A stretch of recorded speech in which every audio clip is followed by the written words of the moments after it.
देश के भविष्य का चुनाव है।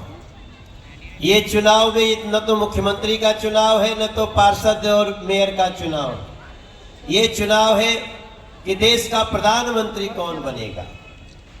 और जब देश का प्रधानमंत्री चुनने की बात है तो फिर हम लोगों को एक बार जरूर ध्यान से बैठना चाहिए अपने अपने घरों में, क्योंकि देश की बागडोर अगर किसी ऐसे हाथों में चली जाए जो कि देश को लूटना चाहता है, भ्रष्टाचार के दलदल में भेजना चाहता है, अगर देश की बागडोर उन लोगों के हाथ में रहे या किसी प्रकार उसकी संभावना बने कि ऐसे हाथों में चला जाए जहां पार्षद ही दंगा कराता हो, ऐसे हाथों में चला जाए जहां सरकार में बैठा हुआ मुख्यमंत्री पद पे बैठा हुआ व्यक्ति शराब घोटाला में जेल चला जाता हो, या फिर ऐसे हाथों में चला जाए जो लोग कहते हो कि हम जब सरकार में आएंगे तो सभी की संपत्ति की जांच कराएंगे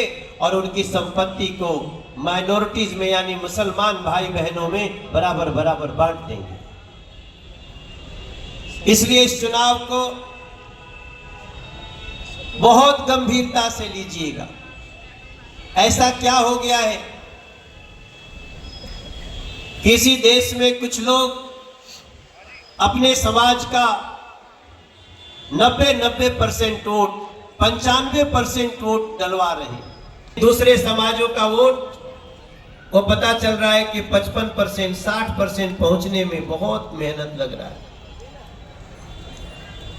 हमारा कोई दो राय नहीं है कि यहां बैठा हुआ हर व्यक्ति ही नहीं, हमारी लोकसभा का लगभग 80% आदमी चाहता है कि देश के प्रधानमंत्री नरेंद्र मोदी जी बने।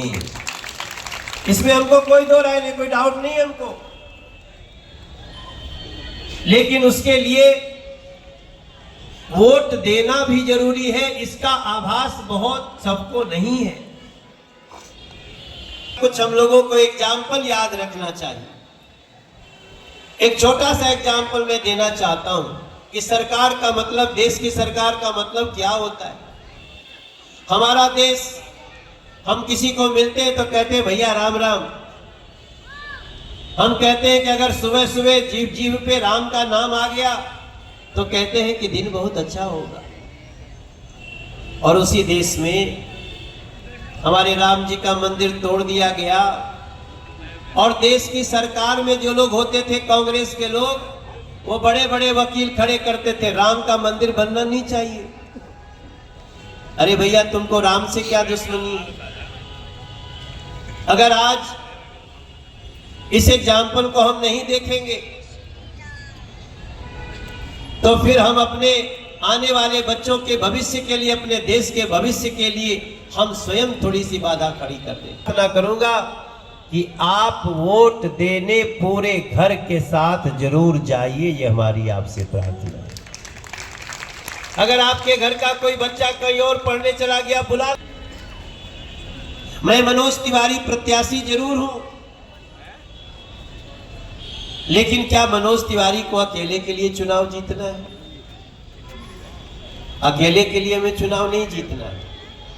हमें चुनाव जीतना है इस देश के प्रत्येक उस नागरिक के लिए जो देश को सुरक्षित देखना चाहता है, जो देश के प्रत्येक लोगों को समान रूप से सुविधाएं मिलना देखना चाहता है, जो देश में चाहता है कि सबका साथ सबका विकास हो।